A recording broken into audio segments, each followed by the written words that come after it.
it turns out that some guy in France, some American was visiting in France, and he saw this amazing drink called chocolat et crème, and it was some sort of drink that had chocolate and cream and stuff. And then he came back to America and said to a guy in New York, like, "Oh, hello, guy in New York. I saw this most amazing thing when I was in France, and it was called a chocolat et crème." And then the guy in New York was like, "Oh, well, I will make you this chocolate egg cream," and he misheard him, and that's why it's called chocolate egg cream. Fun fact. Okay, so to start out, you take this thing. It's called Hubert's chocolate flavored syrup. It's very good. Now you're gonna want to do roughly 3 tablespoons worth. So let's see. That's 3 tablespoons. 3 tablespoons.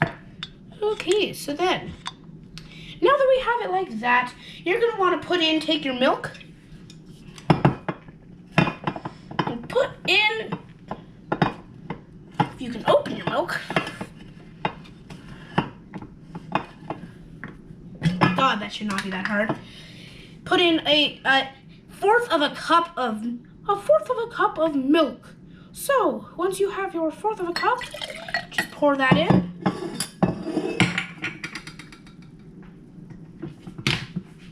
Then you want to take your fork and beat it. Essentially what you're doing here is forming chocolate milk. You just beat it and beat it. Well, now we're back. I whipped it for a little while. You want it to be as even as possible again. You just want to whip it. You can't overdo it. Now, next step is take seltzer. You want it to be quite fresh seltzer. If it's bad, it's bad. And you always want to make sure it's original.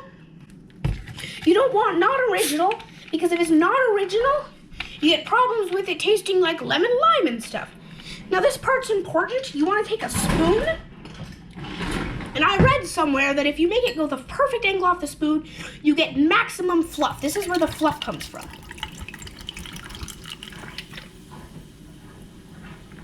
Oh, it looks like we kind of failed with that. Well, normally you get like a full inch of fluff, but which is the best part, and ideally you want like a full inch. Oh, that time it didn't come out the best. Let me put in a photo of what it should look like. But for now, we have this, and other than the fluff on the top, which isn't that bad, let's see if we can get some more, wait. Anyway, other than the fluff on the top, this seems like a perfect one. And I mean, the fluff doesn't really matter, so give me a sec, and we're gonna put. The best way to drink one of these is to use the sacred red stripy straw. Oh, actually, this turned out really good. Look at it. Oh, that was bad. Look at the top. That was simply perfect. Well, folks, that was another episode of Julia Childs. Thanks for tuning in and watching. And while you're at it, you can subscribe and whatever down below now. Okay, woo! Julia Childs signing off.